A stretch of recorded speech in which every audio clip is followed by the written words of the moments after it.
கும்பமேளா மூலம் 30 கோடி சம்பாதித்ததாக யோகி ஆதித்யநாத்தால் புகழ்ந்து தள்ளப்பட்ட படகு ஓட்டுநர். அவர் மட்டுமன்றி அவரது குடும்பமே மாபெரும் கிரிமினல் கும்பல் என்று தகவல். கருப்பு பணத்தை வெள்ளையாக மாற்ற நாடகமாடினாரா என்று எதிர்க்கட்சிகள் கேள்வி.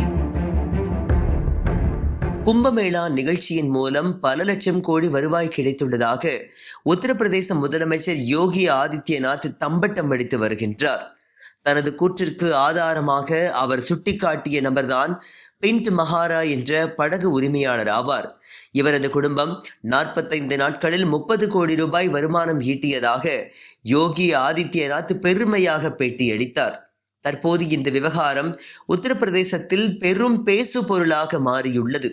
கும்பமேளாவை வெற்றி நிகழ்ச்சியாக காட்ட யோகி ஆதித்யநாத் பொய் மூட்டைகளை அவிழ்த்து விடுவதாக எதிர்க்கட்சிகள் ஆதாரங்களுடன் சுட்டிக்காட்டி வருகின்றன.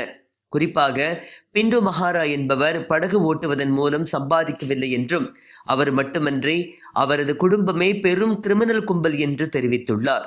குறிப்பாக கடத்தி பணம் பறிப்பது, மிரட்டி பணம் பறிப்பது, கள்ளசாராய விற்பனை போன்ற சட்டவிரோத காரியங்கள் மூலம் பிண்டு மஹாரா மட்டுமன்றி அவரது குடும்பமே மாபெரும் கிரிமினல்கள் என்று தெரிய வந்துள்ளது.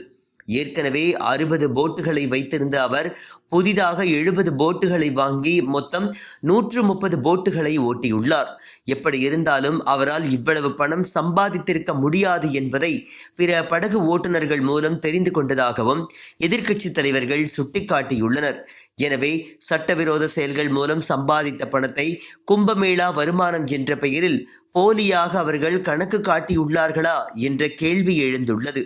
தான் சம்பாதித்த பணத்திற்கு GST உள்ளிட்ட பிற வரிகளை அவர் முதலில் கட்டியுள்ளாரா என உத்தரப்பிரதேச முன்னாள் முதலமைச்சர் அகிலேஷ் யாதவ் கேள்வி எழுப்பியுள்ளார்.